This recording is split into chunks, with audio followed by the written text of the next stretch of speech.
Hey there, amazing family of the Voice of Africa. Welcome back to the channel where we amplify the stories, breakthroughs, and visions shaping our beloved continent. Today, I am beyond excited to share some groundbreaking news that's set to revolutionize Africa's agricultural and livestock sectors. News that speaks directly to our continent's resilience, innovation, and unstoppable drive toward self-sufficiency. If you're passionate about Africa's growth, economic empowerment, and the future of farming, this is the story you don't want to miss. Before we dive in, a huge shout out to our incredible members and subscribers. Your support fuels this platform, and I'm deeply grateful to each of you for tuning in, sharing our content, and being part of this journey. Let's get started. Imagine a future where African farmers and livestock breeders no longer struggle to feed their animals. A future where quality, affordable feed is no longer a distant dream but a daily reality.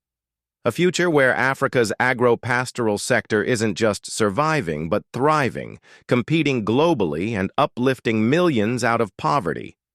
That future is closer than you think, thanks to a bold new initiative launched by the government of Burkina Faso, a model that could inspire the entire continent.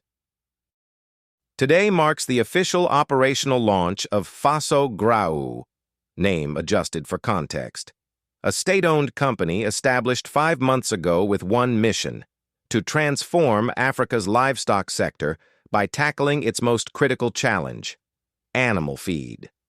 For years, farmers and breeders across the continent have battled skyrocketing feed costs, inconsistent quality, and limited availability. These challenges have stifled productivity, eroded profits, and left countless families trapped in cycles of struggle.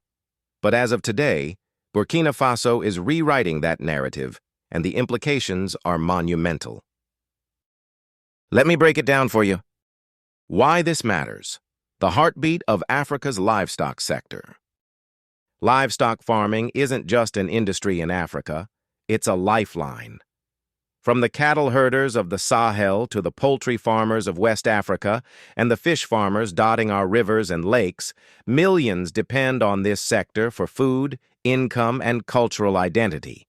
Yet, for too long, the lack of affordable, high-quality feed has been the sector's Achilles heel. Think about it. If your animals aren't properly nourished, they can't grow, produce milk, or reproduce efficiently.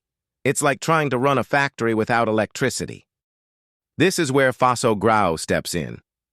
Born out of President Name's visionary Agropastoral and Halieutic Offensive, a nationwide campaign to boost agriculture, livestock, and fisheries, this state-owned enterprise is designed to eliminate the bottlenecks holding back Africa's farmers.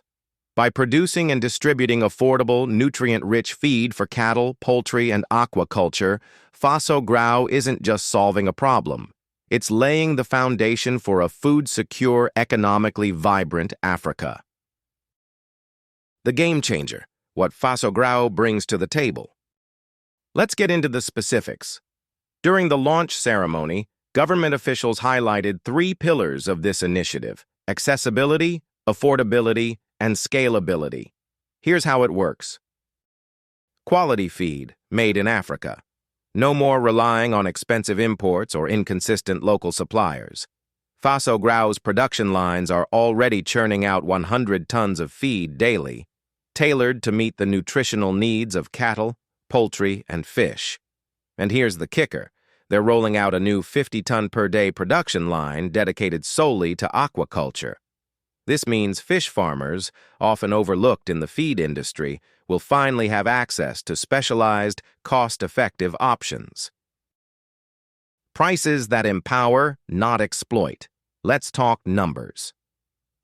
Right now, many African farmers spend up to 70% of their operational costs on feed.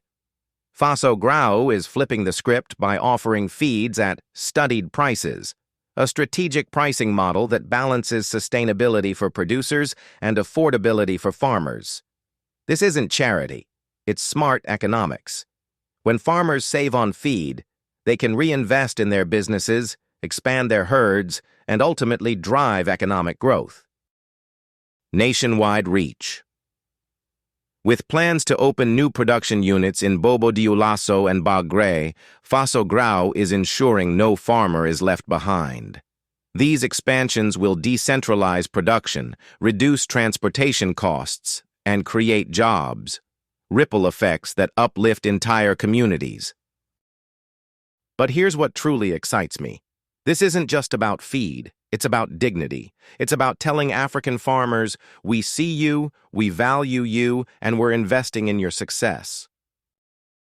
Before I go deeper, let me pause to say thank you to our channel members and subscribers. Your engagement allows us to spotlight stories like this, stories of African ingenuity and determination. If you're new here, hit that subscribe button and join the Voice of Africa family. Together, we're changing the narrative, one story at a time. Now back to the revolution. While Faso Graou is a Burkina Faso initiative, its implications stretch far beyond national borders.